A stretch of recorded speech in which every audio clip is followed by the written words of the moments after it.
All right, guys, so I'm here at the water, getting my feet in the sand a little bit, connecting with the earth. Oh, wow, okay, yes, Ashe. So just here enjoying the water. I've got some lunch here. I'm gonna have a little bit of somewhat of a mukbang. I do live near water, so that is the luxury of, where I live, is that I do have the ability to get close to the water, which is something that I've learned as I've studied more about my birth chart, that wanting or being near water is actually something that I desired, or that I would naturally gravitate to. So I do love the aspect of having all three. So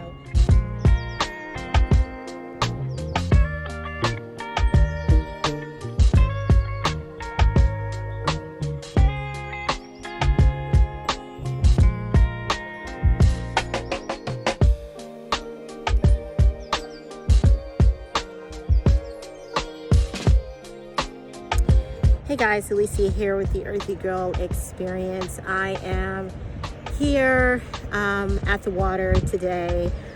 Just spending some much needed me time today. Slight intermission really quickly before we get into this delicious mukbang, y'all. Let me share with you a few more details from my year 7 experience, and then we're gonna get back to this good eating. Okay, all right. Some of the things that I did during the year 7 was I also experimented with a lot of alternative medicine. That first Reiki session done as well during my year 7. That's when I discovered that I needed to work a lot more on my throat chakra and my sacral chakra, and I needed to strengthen those chakras a lot more. And so I knew that part of healing my throat chakra was going to be creating this YouTube channel and utilizing my voice in that manner creatively. Then also I knew I needed to work on balancing and healing my sacral chakra, and I knew that once I did that, then I would start to see the outcome and the result of working on my sacral chakra.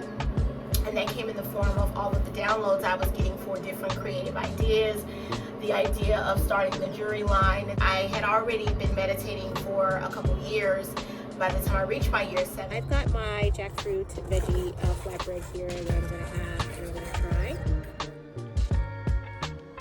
And I've got a smoothie, no mind the sand, it fell down as I was trying to walk to my location, but I started drinking it in the car, so sorry guys. Bought it about 20 minutes ago, so hopefully it's still warm.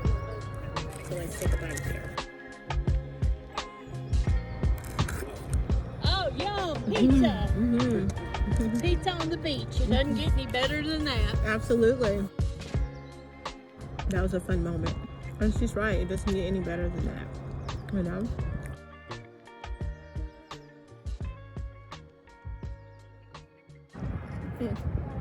Really good. And I actually thought about eating right there outside of the restaurant, but I also knew that I wanted to come to the beach today, and I wanted to come take in some of the energy of the water and the sun at the same time, as well as grounding. So I said fuck it and took the 20-minute drive to the beach from where I was at. It's still good though. Oh shit! Oh shit! Damn!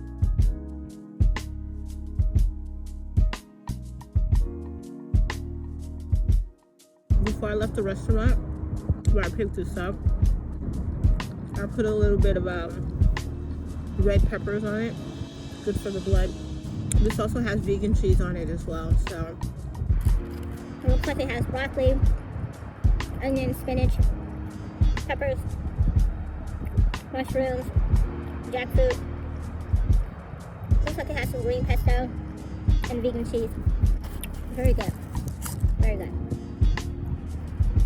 Trying to eat as healthy as I possibly can, and just really devoting myself to the practice of self-love by making sure that I make every attempt to put something healthy in my body when I do provide myself energy.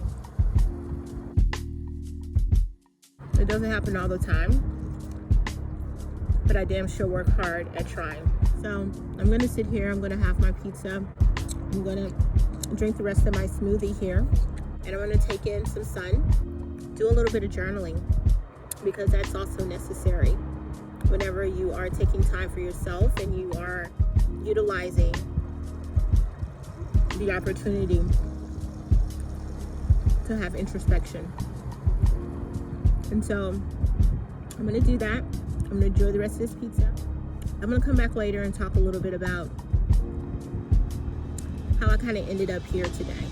All right? And hopefully the information that I share is helpful.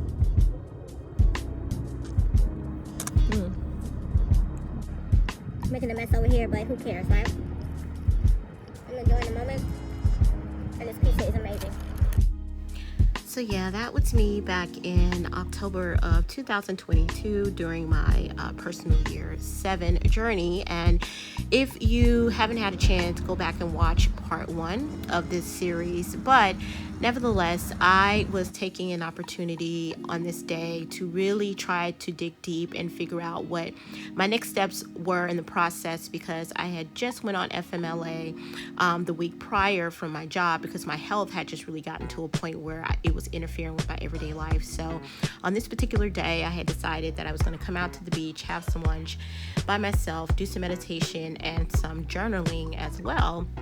And so that is another thing when it comes to the personal year 7, is that it will, catapult you to dig a little deeper into your spiritual beliefs. And a lot of that comes in the form of prayer, meditation, and then a lot of times, because of some of the events that take place, it catapults you into doing a lot of shadow work.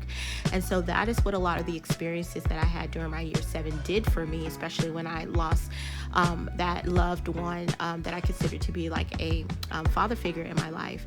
It required me to do a lot of shadow work and to go back and heal a lot of inner child work. Shadow work and childhood traumas and shit. Hey, this is future me talking to past me. Girl, I just want you to know that you are so fly, you are beautiful, you are loved, and you are everything, baby. And I want you to know you're going to grow up and be a fly, magical ass motherfucker, period. And so that is something that's also good to do during a year 7, is shadow work and do some, childhood trauma healing. And a lot of that can be done through, getting some therapy done, maybe getting with a therapist and doing some past life regression. This is also a great time for that during the year 7.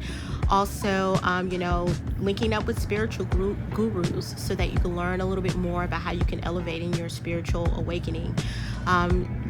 Spiritual retreats. I decided that I would take my meditation to the next level, and I wanted to actually try out saltwater therapy. That was a first time experience for me.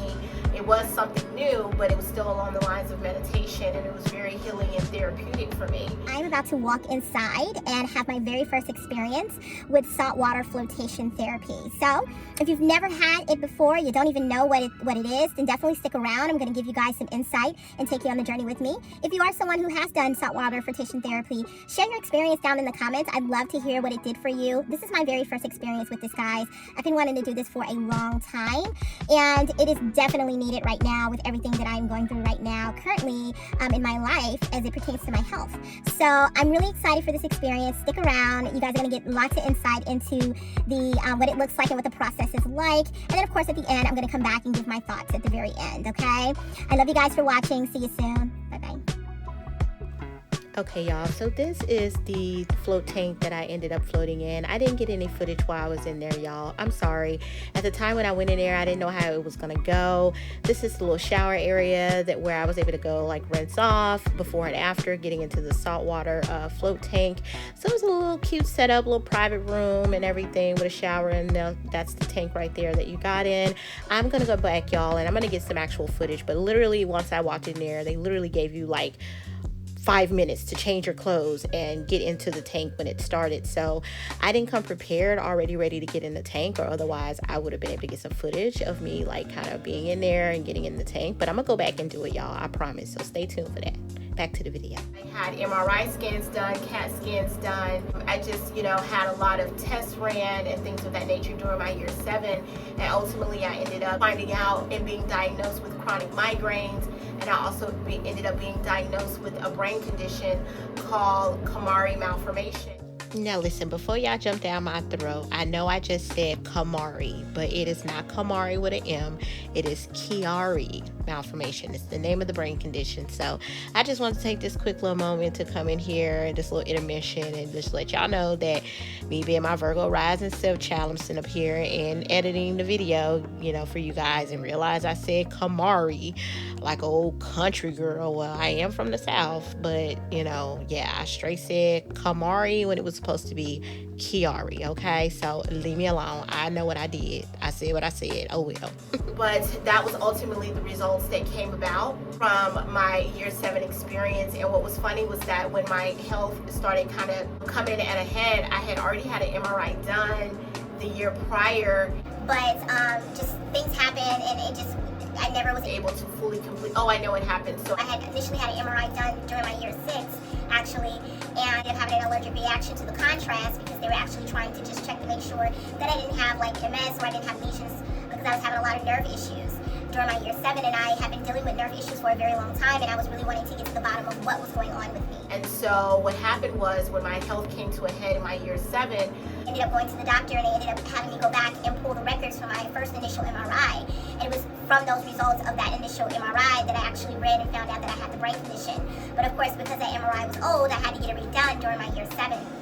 And so ultimately, the results that I actually read from the first MRI were actually confirmed with the second MRI that I had done, that I, in fact, had Kamari malformation. So that was something that was deep dive into my health during my year 7 and getting to the bottom of what was going on with me. I also like to relate the year 7 as kind of in relation to the Scorpio energy as well, because Scorpio deals with the underworld, behind the scenes, and things like that. And so I feel like whenever you're doing a deep dive health-wise and you're getting MRIs and scans done, that's kind of like that behind the scenes underworld type behavior, even the occult, and tapping into that frequency and that energy for people who end up doing that during the year 7. That's very Scorpion energy also. Very much Pluto energy as well with that year 7. So it was just one of those things where I even had a brain scan done because they wanted to make sure I wasn't prone to seizures. I even ended up having to wear a heart monitor, which I'm actually going to post a video about that for those of you who have to go through the heart monitoring process. I've got a whole video on that, but I ended up having to wear a heart monitor because they were checking my heart, making sure that was fine. But in the end, ultimately, I got all of those test results back this year during my year 8, and everything was fine. My brain scan was fine. I have, had no likelihood of seizures. My heart looked great, boiled down to the fact that I have a brain condition that I got during a car accident that I had back the same year that the R&B singer Aaliyah transitioned. And now, real quick, for those of you who do not know who Aaliyah is, she was a beautiful goddess, singer, actress, and I feel like she wants me to say entrepreneur, because even though she was a 90s, early 2000s R&B singer, she definitely starred in movies like Romeo Must Die and Queen of the Damned. But I feel like if she, hadn't transitioned so early on in her life, that she definitely would have tapped into her Capricorn and Virgo and Aquarius placements and really expanded and got really deep into the business side of the music industry and ultimately the film industry. But unfortunately, she did transition August 25th, 2001 at 22 years of age. Conveniently, her and I both share the same sun sign of a Capricorn.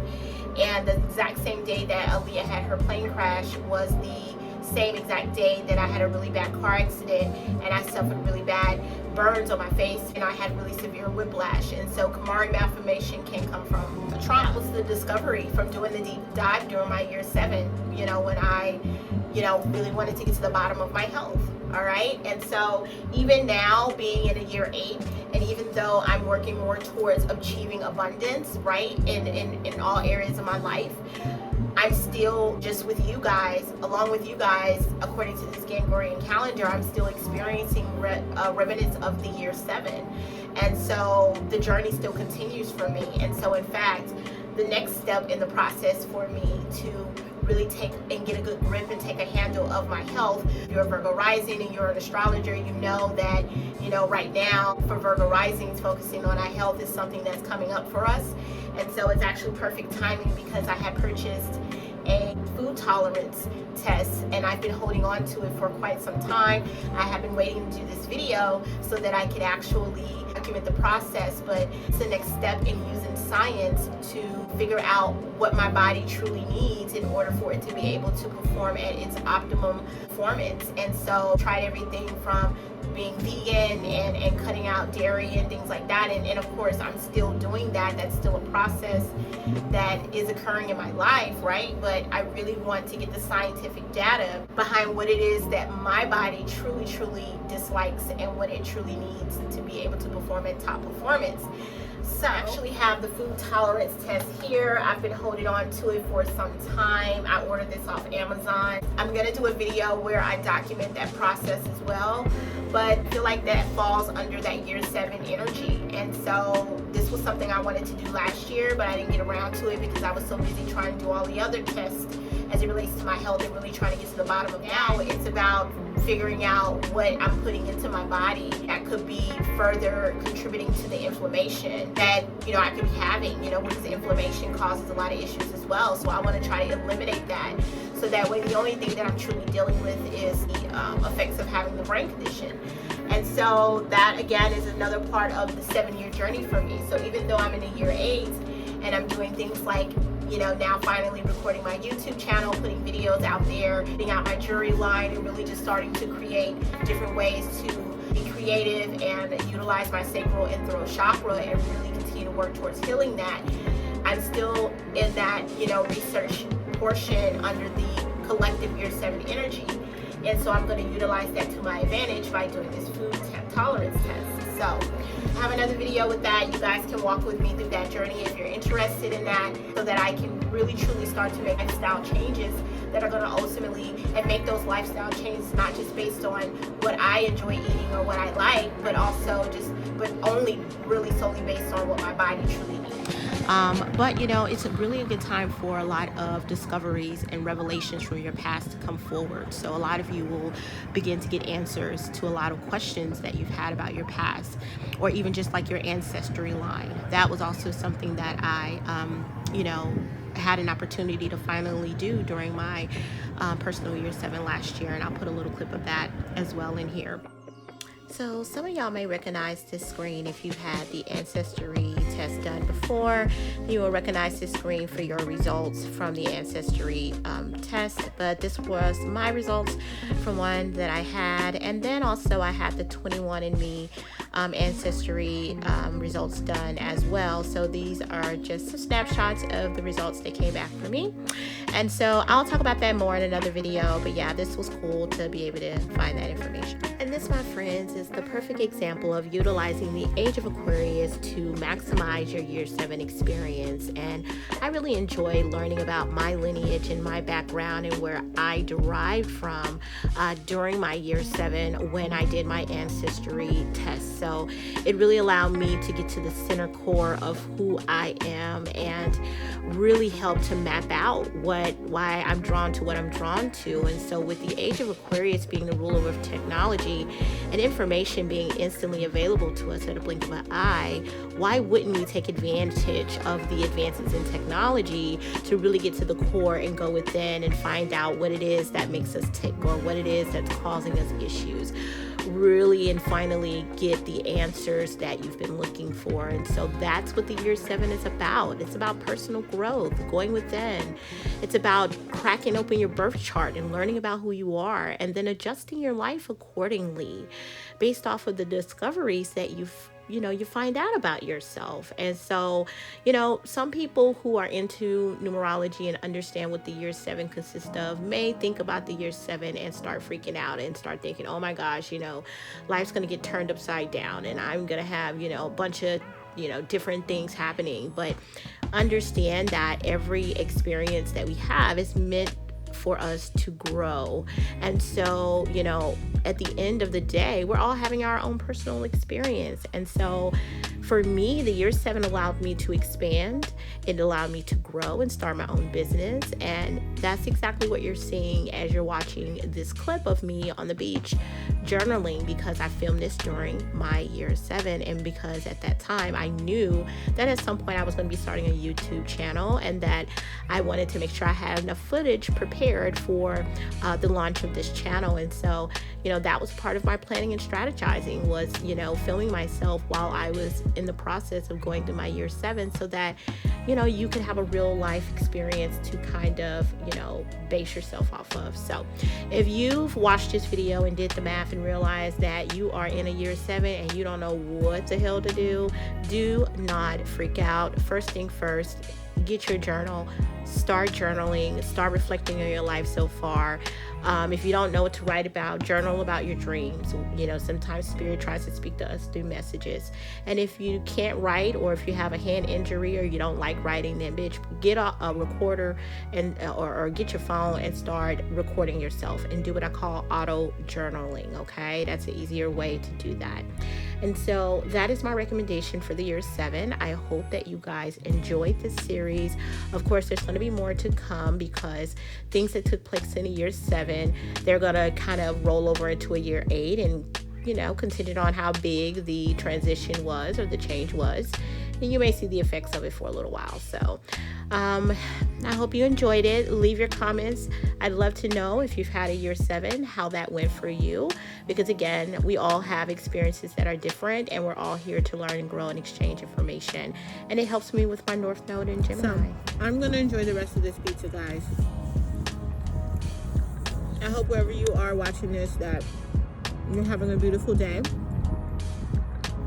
and that you're taking a moment to enjoy life. Smell the roses, as they say.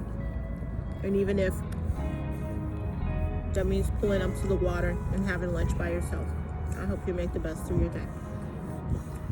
We'll talk soon. Answer the phone, and this time I call. Bye, y'all.